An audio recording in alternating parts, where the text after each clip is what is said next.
Muito bem, estamos de volta com Visita na Record. Hoje a gente está falando de um assunto muito importante. Além da conscientização, a gente vê que muita gente às vezes vai pensar nesse assunto ou de repente depender desse quesito na hora que está lá precisando do quê?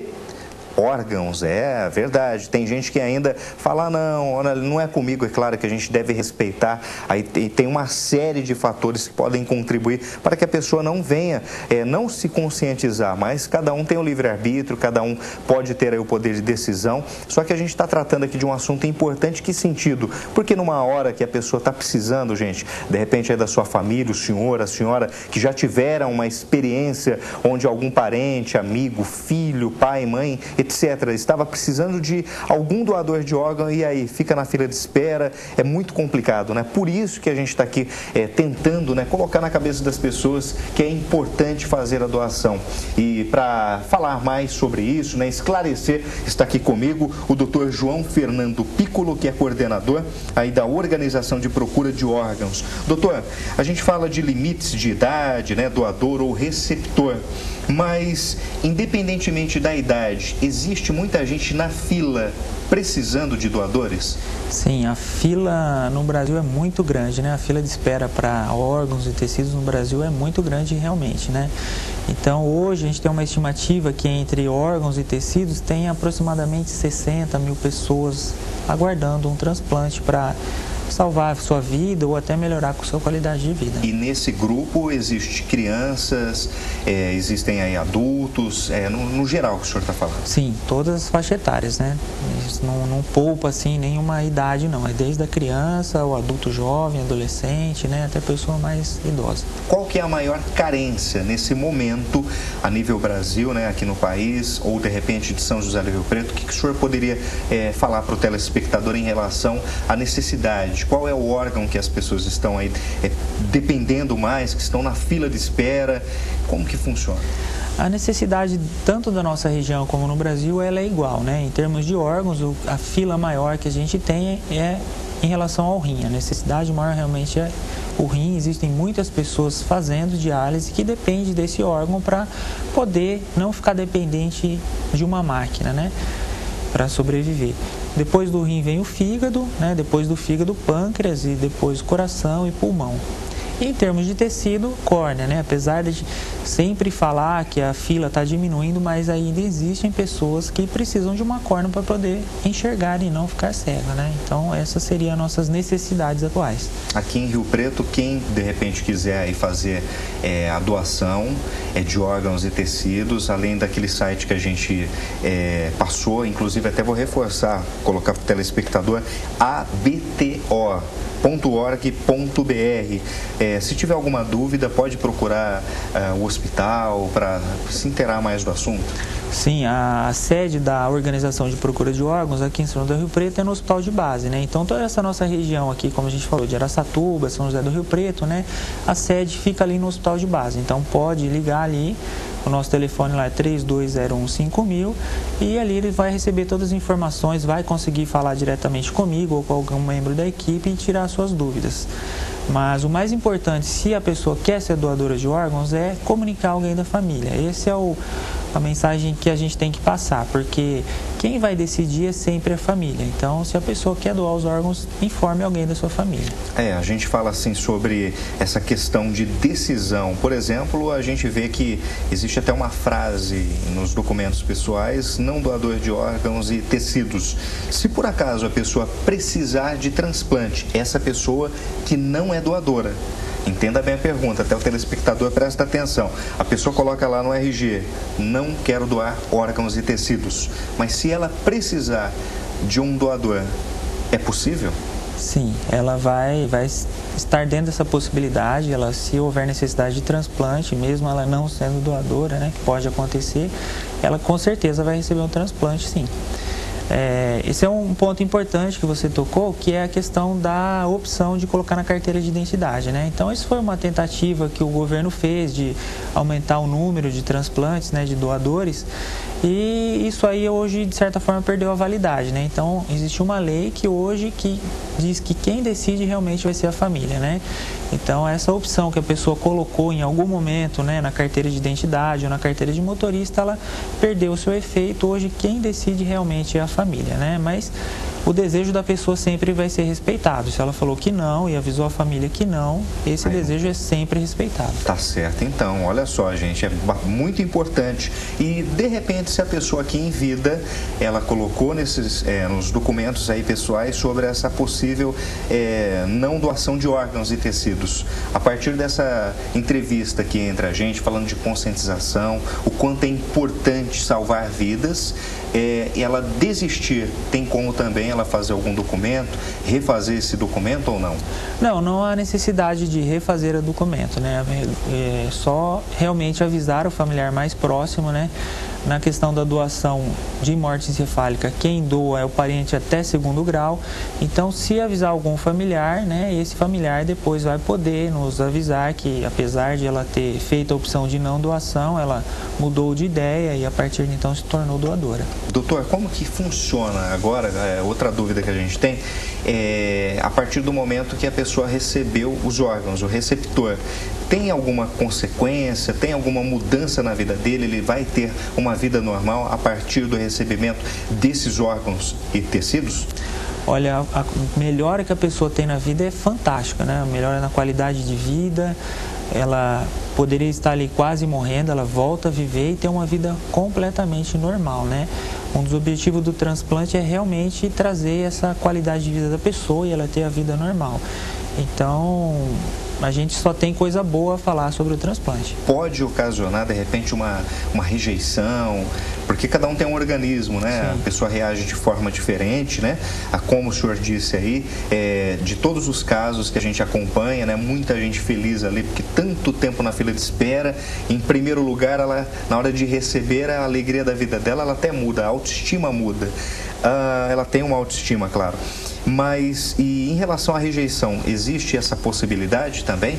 Sim, a rejeição ela acontece. Em qualquer transplante, seja de órgão ou tecido, pode ocorrer a rejeição, né? Mas esse índice é baixo hoje porque existem vários medicamentos que a gente pode conseguir controlar isso e evitar que a pessoa perca esse órgão, né? Então, existe essa possibilidade hoje ela varia muito entre cada órgão, né? Mas essa chance é mínima, né? Com certeza o transplante, a chance de fazer o transplante dar certo é muito grande. Correto. Órgãos retirados, eles podem ser aí guardados para uma posterior cirurgia? Sim, isso é uma pergunta importante porque existe diferença entre órgãos, uns são mais sensíveis do que outros, né? Então nós partimos desde o coração, que é o mais sensível, que a gente tem um tempo ali de 4 até 6 horas para poder reimplantar ele no receptor, né? Até o extremo, que seria a córnea, né? A córnea de tecido até 15 dias, né? Então pode tirar, vão ser feitos todos os exames, vai ser avaliado minuciosamente se tem ou não condições de ser utilizado, então a gente tem um prazo maior em relação à córnea. Então cada órgão tem um tempo específico para ser utilizado. Quais são os critérios de compatibilidade? O senhor reforçou a proposta, claro que no primeiro bloco, mas a gente vai retomar isso. As pessoas que estão nos assistindo a partir de agora, o Visita na Record hoje está falando sobre transplantes de órgãos e tecidos. Essa compatibilidade de parentesco, pode ser um primo, né, próximo da família, e quem não tem, por exemplo, esse nível, né, esse grau de parentesco é uma pessoa de outro estado, de outra parte daqui do Brasil, como que funciona? Se a pessoa não é parente, hoje no Brasil ela não pode doar, né? Então, se não tem nenhum grau de parentesco, ela não vai conseguir fazer a doação em vida, né? Em vida não pode doar. Então, é importante, novamente, igual você já falou, se a pessoa quer doar, comunica alguém da família, né? Que no caso, eventualmente, se houver um episódio de morte cefálica, e realmente ela vai poder ajudar qualquer pessoa, porque vai ocorrer essa distribuição de órgãos baseada, então, nesses exames que serão realizados de compatibilidade. O senhor que está à frente desse departamento aí, está há quanto tempo? Mais de 2 anos, 3 anos? Sim. O senhor está há quanto tempo? Estou há 3 anos já nesse período aí, podendo trabalhar e desenvolver esse trabalho e conseguindo bons resultados, né, com a ajuda da população. Que bom. Então, ou seja, nesse tempo o senhor viu aí muitas histórias onde pessoas estavam esperando, né, por uma oportunidade. Como que é o senhor lidar com esse tipo de trabalho e aí se surpreender com tantas coisas boas, para o telespectador ter mais consciência do que é uma doação de órgãos, e o senhor que está ali, ó, diuturnamente, está sempre acompanhando. Como que é essa experiência, doutor? Olha, é muito enriquecedora, porque a gente tem os dois lados, né? Tem o lado de entrevistar um familiar, né? Não é um momento, assim, muito difícil, né? Que a pessoa perdeu um ente querido e nesse momento ela tem que decidir se vai doar ou não os órgãos. Então é um momento realmente difícil, né? A gente tem toda uma preparação, todos os profissionais foram capacitados para esse que a gente chama de entrevista familiar, porque realmente a gente tem que ter um preparo para poder enfrentar tudo isso. E do outro lado, a pessoa que vai receber, né? A alegria de quem está recebendo, que estava ali praticamente quase, né, morta se não fizesse esse transplante, né? Então é realmente um contraste muito grande. De um lado, uma família triste, né? E que, por outro lado, ela também se torna um pouco mais de conforto para ela no momento que ela faz a doação, porque ela vai saber que, mesmo morta, ela vai poder ajudar outra pessoa. Ao longo desse tempo que o senhor está à frente aí da organização de procura de órgãos, como coordenador, existe alguma história específica assim, que mais te comoveu? Porque todas, claro que a gente fala que são importantes, mas tem alguma assim que mais marcou?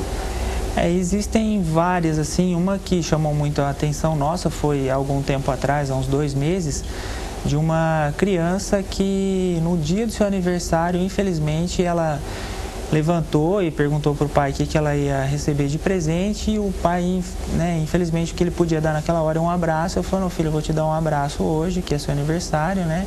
E a criança saiu para brincar. Infelizmente, ela foi brincar num clube que estava fechado, existia uma piscina, e ela se afogou e, infelizmente, evoluiu com parada cardíaca e posteriormente com morte encefálica. Então esse foi um dos momentos talvez mais marcantes para nós, que foi aquela criança perder a vida no dia do seu aniversário. Poxa vida, né? E a gente, né, acompanha, a vida e a morte estão ali ao mesmo tempo, né, doutor? Da mesma forma que a gente fala de doação de órgãos, os órgãos vêm de uma pessoa que infelizmente perdeu a vida, só que mesmo na morte pode dar uma vida saudável para aquela que está com a vida comprometida, né? Isso. E voltando nesse caso, realmente foi isso. É uma criança que pôde ajudar pelo menos mais 4, né? Então imagina uma criança que está fazendo diálise, depende daquilo ali, a criança faz diálise todos os dias, poder sair daquela vida, né? Então realmente é isso, é o contraste, né, da morte que traz a vida novamente para outra pessoa. Qual é o máximo de doações que um ser humano pode fazer? Que nem o senhor disse, apenas uma criança beneficiou 4. O que o senhor pode falar?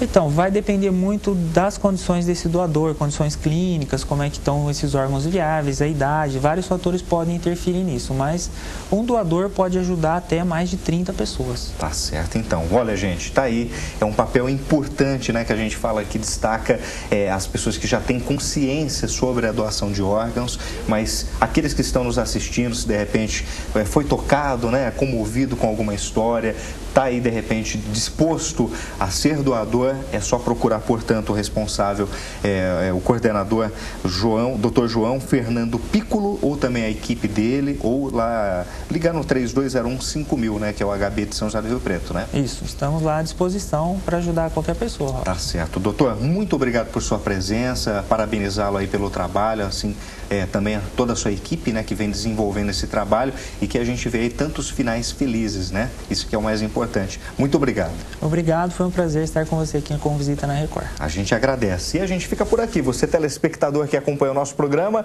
olha, semana que vem tem mais um Visita na Record especial, não perca. E a gente aguarda você. Até lá, tchau, tchau.